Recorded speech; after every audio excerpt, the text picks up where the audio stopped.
जो अपने छोटे भाई की तरफ एक बार, सिर्फ एक बार भी देख नहीं रहा है।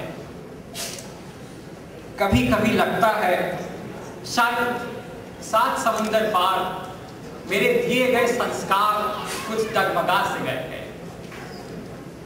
शायद मेरे बड़े बेटे के दिल में हमारी यादें कुछ धुंधले से हो गए हैं, लेकिन अभी भी मेरा विश्वास पूरी तरह से टूटा ना है। मैं जानती हूं कि मेरा बड़ा बेटा हमें भूला ना होगा।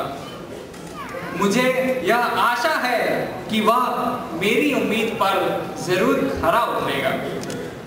मुझे उम्मीद है कि एक दिन, चाहे वो आज हो या बरसों बाद हो, मेरे बड़े बेटों को मेरी याद, अपने छोटे भाई की याद जरूर आएगी। यह मेरी आशा है कि मेरा बड़ा बेटा अपने छोटे भाई की आशाओं को पूरा करेगा।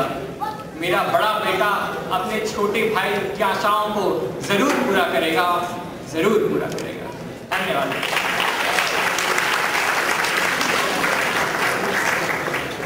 Now, after the serious note, I would like to tell you a very interesting fact about poets. You know, when we have such interesting talents and such, diversity, we poets take a back seat. So whenever we have a chance, we just grab it. So I'm going to do the same, and I'm going to recite another poem. This poem is not on a serious note. It's a Vyang on humor. It deals with the Lord of Death who comes to the home of his Prime Minister. And as we know, politicians are the greatest, the most crooked people on earth. So obviously he will try to avoid death. So the poem is जब यमराज थे पधारे। एक बार हमारे माननीय प्रधानमंत्री के यहाँ यमराज थे पधारे और बोले, जाग रे प्यारे, लेने आऊंगा मैं तेरे प्राण कल सवेरे सवेरे। सुनकर यह हो गए हमारे मंत्री जी गम के मारे पागल। बोले वो, उम्र की क्या है मेरी, सिर्फ 90। सरकार को हुए सिर्फ 2.5 साल। 40 पार्टियों की कोएलिशन लगी है, अभी तो मुझे जीने दो। यमराज बोले, इन सब चीजों का मुझे है ना कोई ज्ञान, मुझे तो चाहिए सिर्फ तेरे प्राण। पीएम था धूर्त, पिछली सरकार क्या यूं ही गिराई थी। वह बोला, आप धर्म के विरुद्ध जा रहे हैं। धर्म का नाम सुनकर यमराज जी पिघल गए और पूछे कैसे। पीएम बोला, पीएम के घर में आने के लिए आपको अनुमति चाहिए पीएमओ से, नहीं तो यह अधर्म है। यमराज बोले, बस इतनी सी बात, तो ठीक है, तू 10 दिन तक इंतजार कर और अपनी उल्टी गिनती शुरू कर दे। पीएम मन ही मन मुस्कुराया और बोला, अरे यमराज, तू अपनी खैर मना। अब अगले दिन यमराज जी पहुंचे पीएमओ और सबसे पहले मिले किससे? अरे शहंशाहों के शहंशाह, हर सरकारी कार्यालय का प्रमुख कर्ता धर्ता श्री चपरासी जी। तुरंत घूस मांग ली चपरासी जी ने 500 रुपए। अब पैसे तो थे नहीं, तो भैंस के दूध से बात बन गई। अचानक दनादन गोलियां चलने लगी। यमराज बौखलाए। करीबन 10 पुलिस कर्मियों ने उन्हें घेर लिया और चिल्ला उठे, परिसर के इतने अंदर 4 व्हीलर लाने की अनुमति नहीं है, लाइसेंस दिखाइए। यमराज बोले, यह तो नहीं है मेरे पास, बस लग गई 2000 रुपए की फाइन। अब पैसे तो थे नहीं, तो भैंस के दूध से बात बन गई।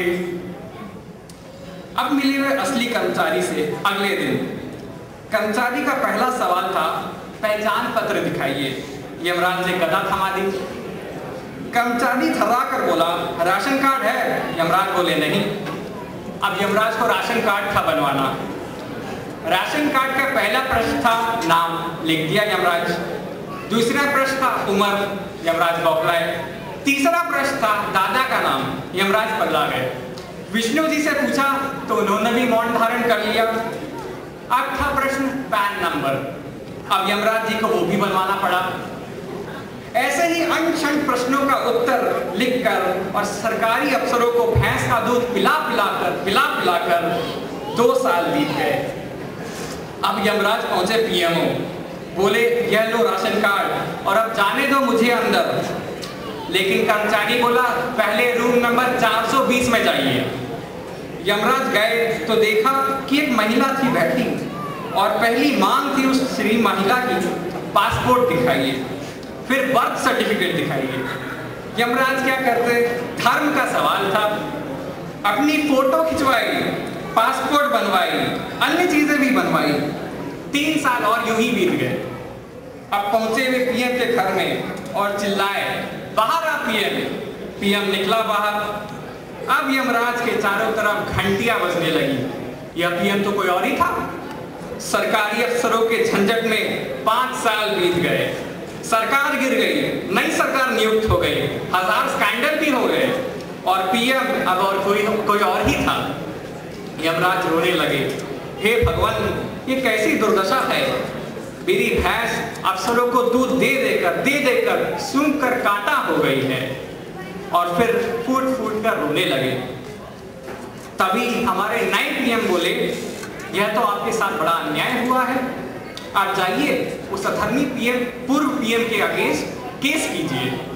यमराज ने वैसा ही किया और केस जीत भी गए।